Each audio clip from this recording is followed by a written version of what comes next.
Hello everyone. Welcome back to my presentation. My name is Muhammad Farhan Gifari, and today I'm going to talk about a very important classroom topic: teaching students to cooperate. In this video, we will look at what cooperation really means, why is it better than competition, and analyze some real-world case studies. Let's get started. First, let's rethink what cooperation actually means. Many students think cooperation is just doing what they are told or staying quiet, but real cooperation is much more powerful than that. It is about working together towards shared goals. It is a common purpose that can bring people together, even if they have different backgrounds or speak different languages.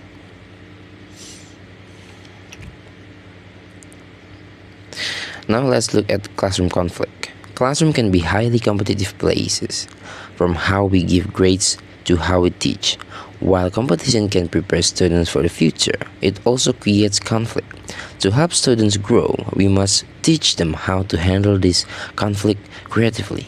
Our goal is to find win-win solution instead of letting them fall into destructive win-lose arguments.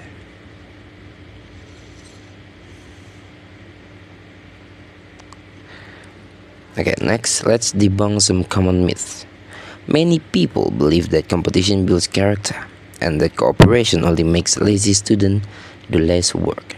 However, research proves this is wrong. Competition only builds confidence for the few winners. On the other hand, cooperative environment encourage everyone to work harder, take risks, and get better grades.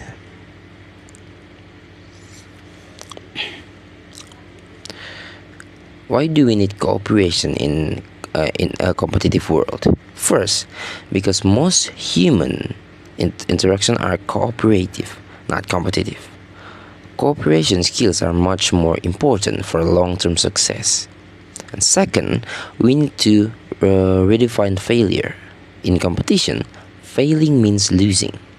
But in reality, failure is just a step to success, just like Thomas Edison, who failed hundreds of times before finally inventing the light bulb.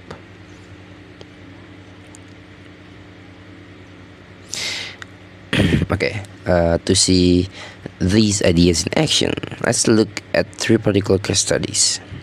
We will see how competitive problem in the classroom can be solved with smart, cooperative solutions. Let's examine our first case.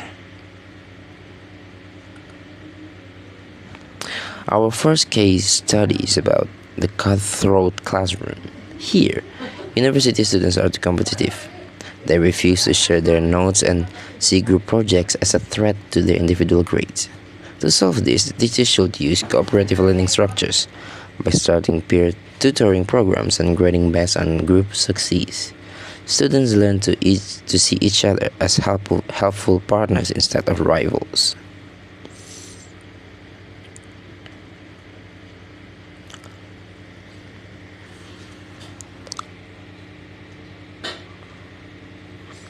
Okay, case study 2 is called the silent partner. In this class, the smartest student takes over the group work, and the other students stay quiet because their ideas are ignored. This is a classic failure of group work. To fix this, the teacher should train students in cooperative skills first, using methods like a jigsaw classroom, where every student has unique information they must share. Forces everyone to listen and make sure every voice is valued.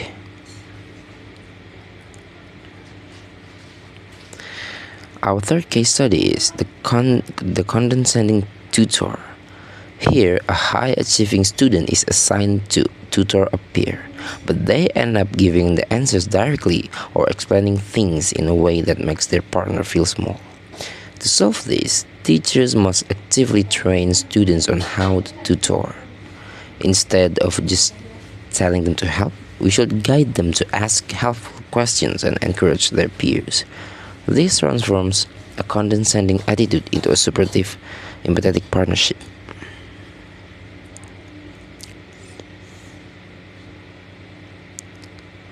Okay, to conclude, classroom management is not about forcing students to obey. It is about building a community of active collaborators. Shifting away from competition does not make students weak. Instead, it creates a safe space where they can take risks and learn from failure. By training students in cooperation, we change our classroom from competitive arenas into launching paths for collective success.